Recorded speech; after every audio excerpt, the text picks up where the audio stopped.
Bayangkan ini, seorang menteri sekaligus ketua umum Federasi Sepak Bola memegang dua kendali sekaligus. Dan kini, tuntutan untuk mundur menggema dari organisasi mahasiswa terbesar di negeri ini. PP Kami buka suara, Presiden Prabowo diminta mengevaluasi, Erick Thohir diminta mundur. Alasannya, target Piala Dunia 2026 gagal, prestasi tim nasional dinilai jalan di tempat, bahkan mundur.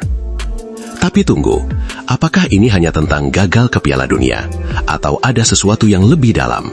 Kenapa kami yang selama ini diam tiba-tiba sevokal ini?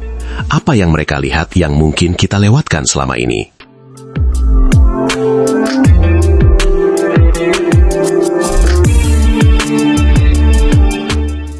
Karena kami menilai kebijakan sepak bola kita selama ini cuma berputar di permukaan. Selama bertahun-tahun, kita terbiasa dengan satu skenario. Timnas kalah, pelatih dipecat. Ganti pelatih, ganti strategi. Tapi hasilnya masih sama. Bahkan kami menilai justru semakin mundur. Dan disinilah letak perbedaan kami. Mereka tidak menuntut pelatih mundur. Mereka menuntut sistem dievaluasi.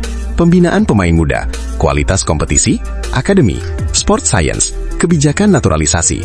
Semua disebut-sebut belum beres. Hamzan Watoni, Ketua PP Kami bidang kebijakan publik menegaskan, jangan setiap gagal kemudian pelatih yang menjadi korban. Kalau persoalannya sistem, maka sistemnya yang harus dievaluasi. Pernyataan ini membuka mata kita. Selama ini kita terlalu sibuk menyalahkan pelatih dan pemain, padahal akar masalahnya jauh lebih dalam.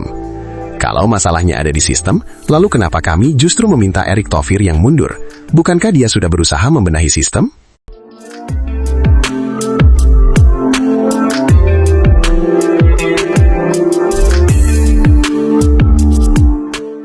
Dan inilah yang membuat kasus ini berbeda dari kritik-kritik sebelumnya.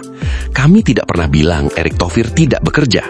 Mereka tidak pernah bilang tidak ada usaha. Tapi yang mereka sorot adalah satu hal yang sangat krusial, struktur kekuasaan yang bermasalah. Dalam sistem sepak bola nasional, sebenarnya ada dua pihak yang memegang peran penting.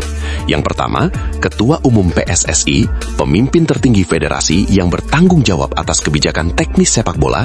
Yang kedua, Menteri Pemuda dan Olahraga, pembina dan pengawas seluruh cabang olahraga termasuk sepak bola.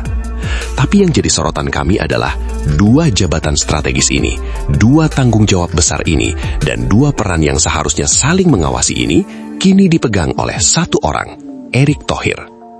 Hamzan Watoni menegaskan, kami tidak mengatakan seluruh kekalahan timnas adalah kesalahan Kemenpora. Tetapi sebagai ketua PSSI sekaligus Menpora, Erick Thohir harus memberikan jawaban yang jelas mengenai arah dan hasil kebijakan sepak bola nasional. Bayangkan, seorang atasan mengawasi dirinya sendiri, lalu kalau ada masalah, kepada siapa dia bertanggung jawab?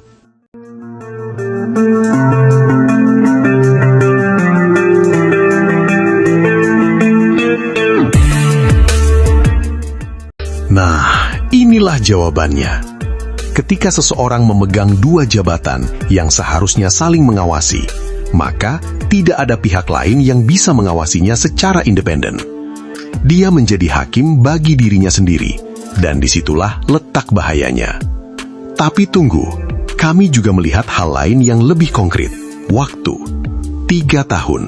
Bukan satu pertandingan, bukan satu turnamen. 3 tahun kepemimpinan Erick Thohir di dua jabatan sekaligus. Target dibangun, janji digaungkan, harapan melambung tinggi. Target utama, lolos ke Piala Dunia 2026. Tapi pada akhirnya, target itu belum tercapai. Dan kami bertanya, bukankah kegagalan sebesar ini harus diikuti pertanggungjawaban? Hamzan Watoni dengan tegas mengatakan, ini bukan soal satu pertandingan, ini soal 3 tahun kepemimpinan, target yang dibangun, kebijakan yang diambil, dan hasil akhirnya. Kalau target gagal, maka wajar publik meminta pertanggungjawaban. PP Kami memberi 2 tuntutan tegas. 1. Presiden Prabowo mengevaluasi dan mencopot Erick Thohir dari kursi Menpora.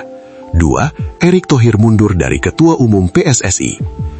PP Kami sudah bersuara, sekarang giliran kita. Bukan untuk membenci, tapi untuk mengingatkan bahwa akuntabilitas adalah harga mati dalam kepemimpinan. Nah, sekarang giliran kalian.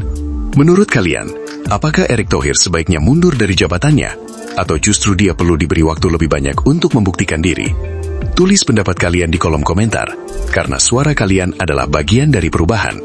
Jangan lupa like, subscribe, dan nyalakan loncengnya biar gak ketinggalan update selanjutnya.